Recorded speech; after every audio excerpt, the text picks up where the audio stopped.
The fact that in the video some shots can be seen with the DI2 assembled on the frame is not an error. These are shots from the DI2 assembly video for which the operations are identical. Grease and place the upper bearing, 1 1/8 inch, into the left and right bearing thrust rings and position the assembly above the head tube with the flat face towards the front. Take a magnetic wire whose fitting will allow you to fix the derailleur cable outer correctly. Tool used, Park tool, magnetic wire with threaded fitting. Slide it into the right-hand base above the bottom bracket, into the down tube and extract it through the bottom of the head tube.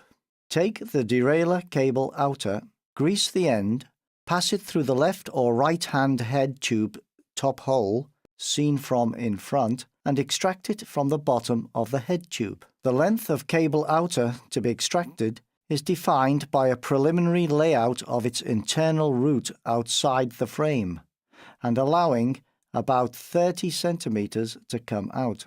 On the defined length of cable outer, mark the cable outer from the point of the L to the centre of the K. Place 2 collars on these 2 marks and then 1 between the 2. Gently clamp them with collar clamp pliers. Screw the magnetic wire fitting into the cable outer. Slide the cable outer into the frame by pulling the magnetic wire and extract 30 centimetres of it. Pass and insert the cable outer guide ferrule into the hole in the base. Pass a cable into the down tube through the bottom right-hand head tube hole, seen from in front, and extract it from the hole in the bottom bracket. Slide the front derailleur cable guide tube onto the cable and extract it through the bottom bracket. Insert the cable guide tube ferrule onto the head tube. Using the cable, pass the cable guide tube into one of the holes of a guide so as to position it in the groove, and position the other guide by passing the cable guide tube through the groove to extract it through the hole. The cable guide tube must be aligned with both guides. Pass the cable guide tube into the bottom bracket so as to extract it through the removable ferrule housing behind the seat tube. Position the cylindrical parts of the guides in the housing provided in the bottom bracket, position the guide clamp, and tighten both screws to 3 Newton-meters with thread lock. Slide the removable ferrule onto the cable guide tube and tighten it to 1 Newton-meter. Pass and insert the cable outer guide ferrule into the hole in the head tube. Feed the front derailleur cable guide tube, original fitting in the mechanical version, through the removable stop location under the steerer and extract it through the bottom of the head tube. If there is no cable guide, use a magnetized wire. Feed a brake cable through the left upper head tube hole, as seen from the front, hole number 1 diagram, and extract it through the bottom of the head tube. Fix the cable to the cable guide tube, or magnetized wire, and extract the hole through the stop location. Grease the bearing race on the fork and place the lower bearing, 1 1/2 inch, onto the fork, flat part of the bearing downwards. Prepare the threaded insert sub-assembly with the steering cone and slide it onto the steerer tube up to the bearing after having inserted the fork into the frame. Position the fork perpendicular to the frame and insert the pin drift for easy alignment of the holes. Insert the pin through the head tube and check that it is correctly centered.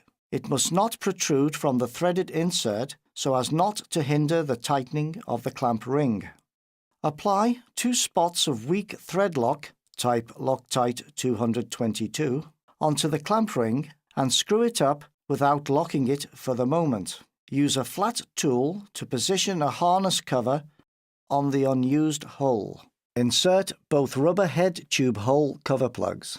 Insert the cable into the jag wire rear brake cable outer, Grease the end and slide it into the down tube, guiding it gently by hand in the beginning. Extract the cable outer and remove the cable. Check that the cable outer slides well. Position the cable outer in the rear brake. Determine the cable outer length between the brake and the stop. The cable outer must not be in contact with the frame, must not be too far away, about 17 centimetres. Once the length has been determined, mark the cable outer where it comes out of the stop location. On the down tube, measure from the start of the L in look to the centre of the K. Remove the cable outer from the down tube and transfer the length found from 5 centimetres from the mark made towards the stop. Identify this length with 2 spots and use pliers to clamp a collar on each spot. Clamp 3 other collars between the first 2, placing them non-linearly. Reinsert the cable outer into the tube up to the mark made nearest the stop. Slide on the removable cable guide stop and clamp it without forcing. Tighten the steering ring and adjust the headset so that no play remains, and the fork can turn freely without stiff points. Slide a brake cable outer into the stem using a cable for assistance if necessary. Leave the cable outer protruding about 50 centimetres towards the rear. Feed the cable outer into the stem continuation elastomer and position it behind the stem. Feed the cable outer into the steerer tube, taking care to pass it to the right of the pin, chain wheel side. Position the stem on the steerer tube. Check that there is good contact. Check that the cable outer slides well. Position the drums in the desired orientation. Tighten the stem to 15 Newton meters. Put the carbon covers in place and tighten them to 1 Newton meter. Make the cable outer protrude by 15 millimeters under the fork crown and position the cable outer perpendicular to the stem and cut it to 30 millimeters. Fit the handlebar according to recommendations. Application of liquid torque and screws tightened to 4 Newton meters. And position both brake levers shifters. If fitting a handlebar with external cable outers, position a cable outer along the handlebar from the brake lever shifter and cut it 30 millimeters from the stem cap. If fitting a handlebar with internal cable outers, feed in the cable outer and cut it to 20 millimeters from the stem cap. Slide a cable onto the handlebar cable outer after positioning it in the brake lever shifter and greasing and positioning a cable outer ferrule. Feed the cable into the quick release and then into the tension adjuster and position the assembly on the cable outer ferrule. Position a cable outer ferrule.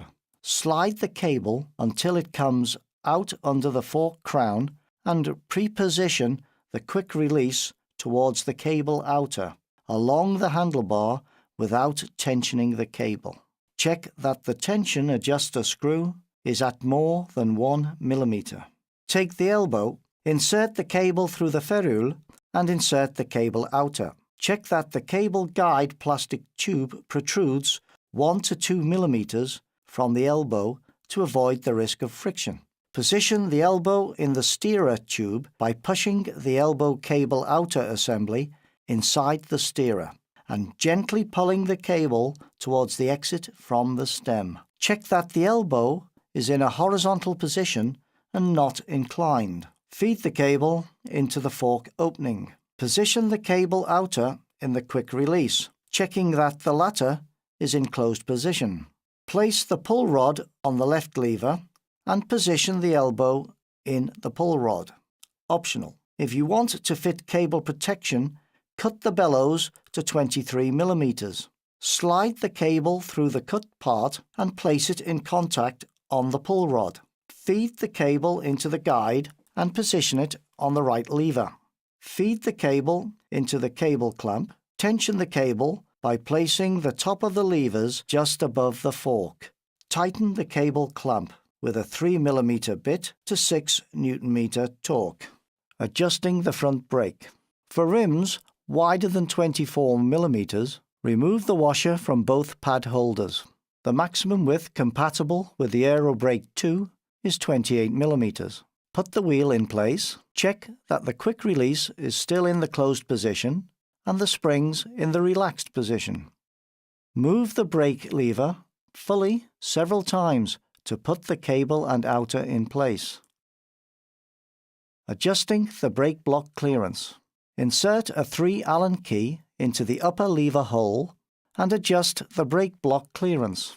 Anti-clockwise rotation moves the brake block closer to the rim. Clockwise rotation moves the brake block away from the rim. Insert a 2 Allen key into the lever bottom holes and, if necessary, adjust the spring tension setting to make the lever movements symmetrical. Clockwise rotation tensions the spring, anti-clockwise rotation slackens it. Move the lever several times to check correct operation and adjust if necessary. Cut the cable about 2 centimetres from the cable clamp and crimp on a cable ferrule. Place the cable in the groove provided for it. Position the caps and tighten to 1 Newton-meter. If necessary, adjust with the tension screw. Insert the rear brake cable guide into the hole in the head tube. Assembly of the rear brake cable outer onto the handlebar and fitting of the quick release are identical to those for the front brake. Set the cable outer connection to length, checking that rotation of the fork is not hindered. Feed the cable into the rear derailleur cable guide and adjust according to the manufacturer's recommendations. Put the rear wheel in place and use a 4 mm Allen key to adjust the alignment of the brake blocks on the braking strip, complying with 0.5 mm spacing between the rear of the brake blocks and the braking strip. Insert the E-post 2 and tighten to 2 Newton-meters. Fit the Z2 crankset. See Z2 crankset instructions or technical video.